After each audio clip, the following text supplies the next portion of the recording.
So, how do you assess the progress of Donald Trump's administration efforts to bring peace to Ukraine? Well, I think, Polish Foreign Minister Sikorski used the phrase, it's like a reconnaissance in force, pushing, probing, finding where there are possibilities. I think that's an accurate description. This is not a normal sort of process.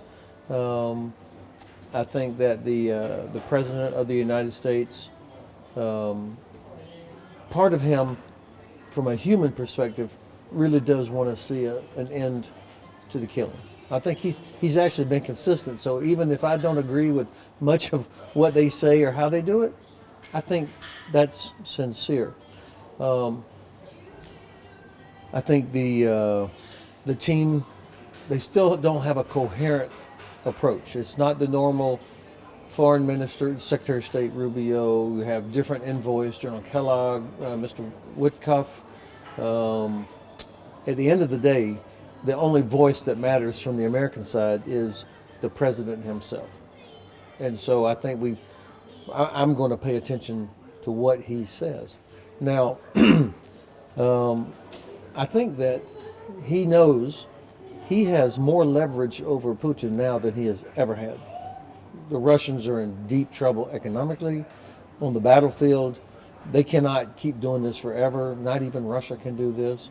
And so now is the time where I hope he uses that leverage to bring Putin to the table. And even though there's been mixed signals coming from different people in the administration, at the end of the day, I think the president is prepared to use everything, all the economic tools, give Ukraine what they need, and I think that this is going to take a while. This is not going to be 24 hours or 100 days. This is going to be a while. And of course, we're like in the preparation phase now, doing this reconnaissance in force, finding all the contours, and then there will have to be a ceasefire of some type, which means there has to be a security force to make the ceasefire work. And then you can have real negotiations about all the objectives. Do you think this idea, when Europeans, they're out of the table, but they have to send great military force into Ukraine to secure this agreement? Yeah, this is a problem because of the incoherent communication about what's going on. There is no table. Okay, I mean, it's not like everybody pulls up a chair and we argue like in the 18th century. It's this, and the president is sending his envoys to different people. The Europeans should crash the party. I mean, don't complain or don't wait, oh, I hope we get a chair. Go. People like Tusk, Stubb, Meloni, hopefully whoever the new Bundeskanzler is, communicate, and of course the EU should be communicating to the White House. These are our interests. So get involved. Don't just sit back and wait. So I have changed my thinking on this a little bit. I don't like it that there's a perception, but I also don't like it that too many European leaders have been sitting back and waiting. Oh, we're not invited. There is no table. Yeah. Here in Munich, Zelensky, president of Ukraine, began to speak loudly about the threat from the Russian forces, Russian troops in Belarus this year. The Ukrainian president said that the border of peace and security should run along the eastern borders of Finland, Baltic states, Belarus and Ukraine. Does this declaration provide a chance to lure Belarus away from Russian influence in the future? What should be done to make it happen? Well, of course, for me, and I think maybe most people in Belarus, that would be the ideal, is to to be on this side of that line, not on that side of the line. But I don't see that happening coming from the White House. But what I think European countries, including Belarus, should do is to help remind the U.S. government that Ukraine is not an island. It's not sitting out by itself. It's a part of the European landmass, and it's connected to Belarus, Poland, Romania. It's on the Black Sea. I mean, it's a part of a region. And conversations about Ukraine as if it's an island, I think, are not useful. So this is where Belarus could play a role, perhaps, reminding the United States that, you know, it's here also, and it doesn't have to be seen always as the problem is there's no credibility coming from Minsk. I mean, nobody really believes that Belarus is truly sovereign, truly independent. Fair or not, that's not the perception. So this is something that I think people of Belarus have to decide. What do they see their role in this? And just being the place for meetings like Minsk 1 and 2, you know, now in the minds of most people, those are catastrophe. Not because the setting was not nice, but the outcome was a failure. So what's another way that Belarus could play a positive role? Me and most of Belarusians, we were surprised that it was President Zelensky who loudly speaks about Belarus here in Munich for 2 days, and he said also that the possibility of deploying the huge amount of Russian troops, he told about 15 divisions with total number of 100 to 150,000 troops might be deployed in Belarus this year. And it might be a threat not only for Ukraine, but also for NATO states.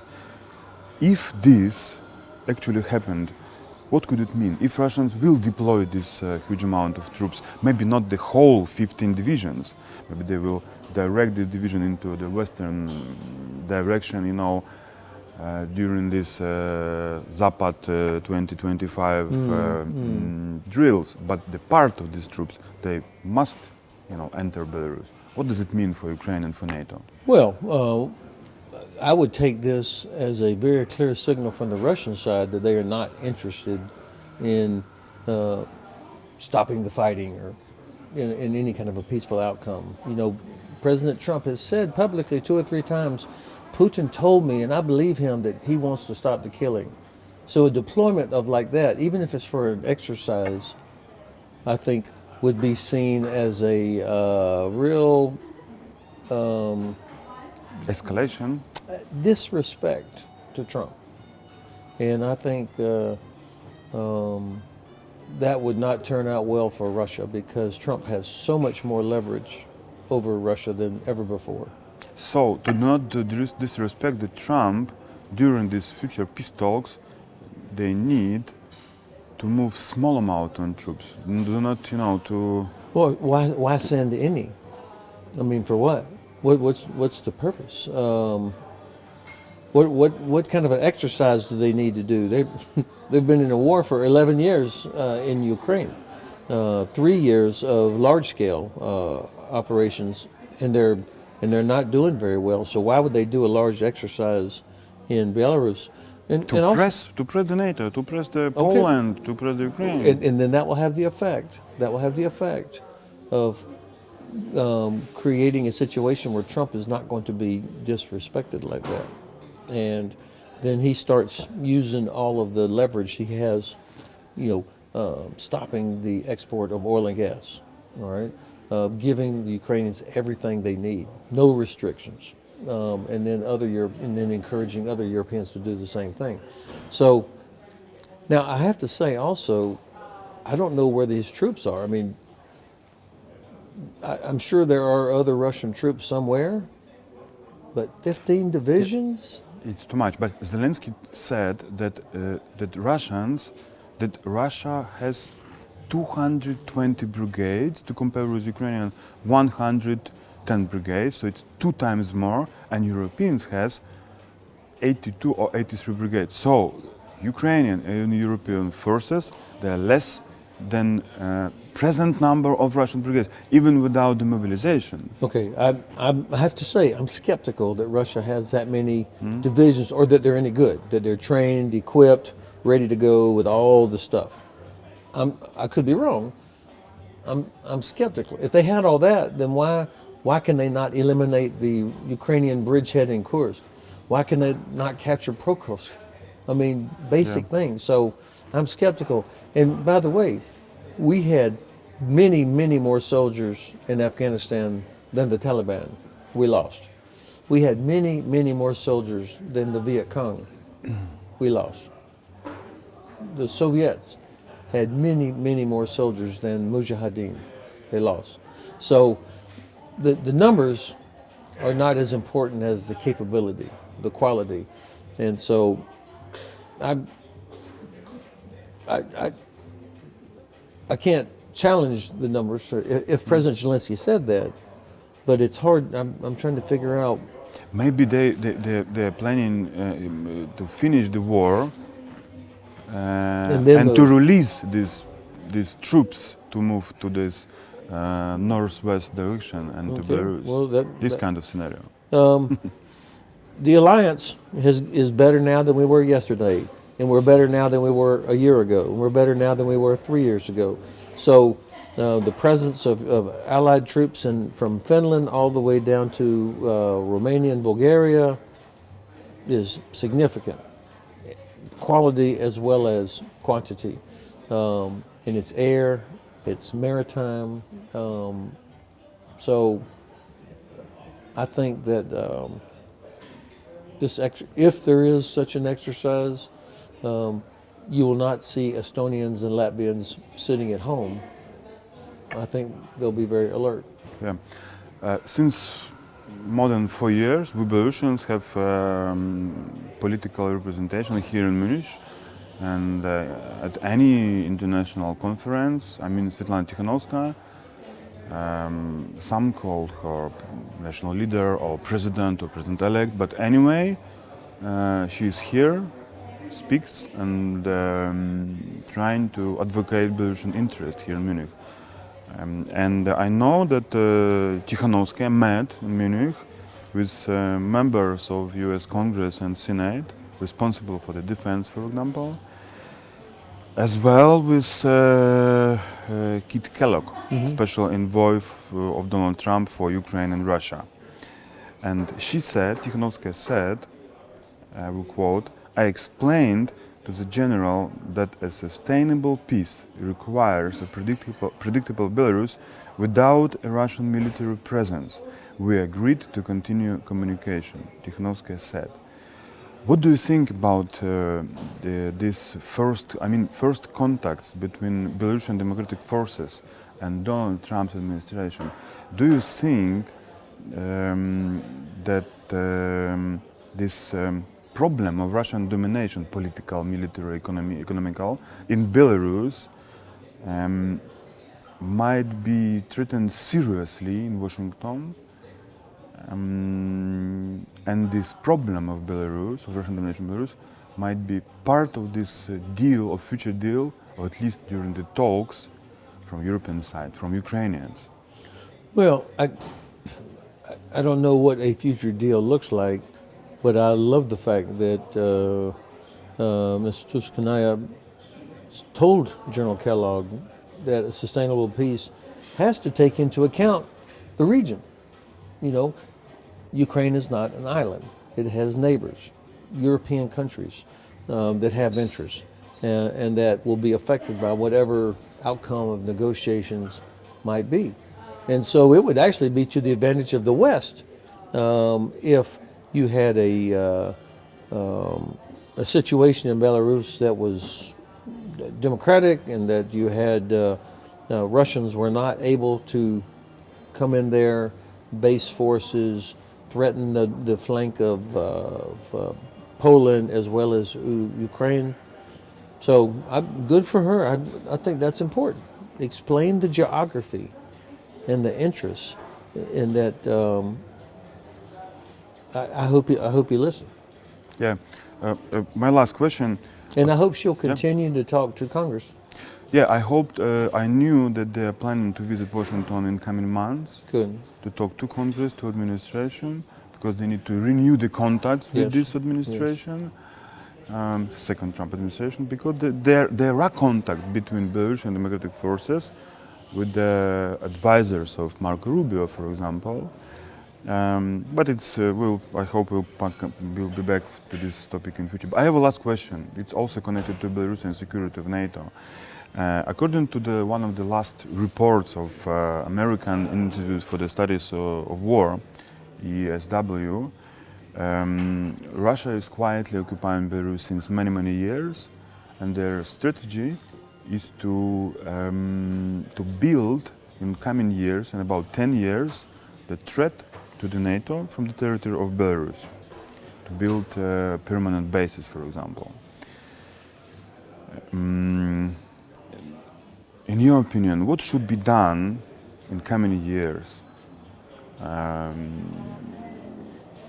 to prevent this threat, to minimize it, taking into account this beginning of this process to finish the Russian aggression against Ukraine?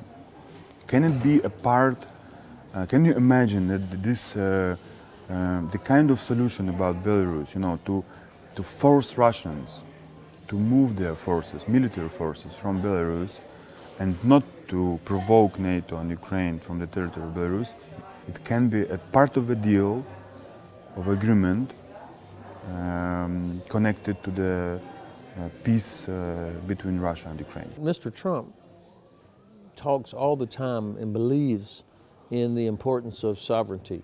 So even though there's conflicting messages coming out from everywhere and from the Vice President Vance's speech, and these things are all, it's difficult to know what really is the policy. But I hear Trump all the time talk about the importance of the sovereignty of countries being able to make their own decisions. So I think there will be a natural tendency in the Trump administration to prefer to deal with sovereign, independent states. So they will, I think, watch closely to see what's really going on in Belarus. But also, I think that our allies, particularly those that are closest to Belarus, Poland, Lithuania, Latvia, as well as Ukraine, sharing intelligence about what's going on, so that we should not be surprised about what capabilities Russia might have inside Belarus. I mean, we've known about it for years. Even when I was still in the Army, we knew that air defense integration of some sort.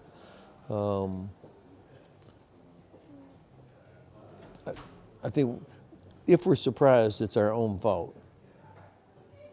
Thank you, sir. It was a great pleasure to talk to you here in Munich. I Thank you very much. always enjoy it.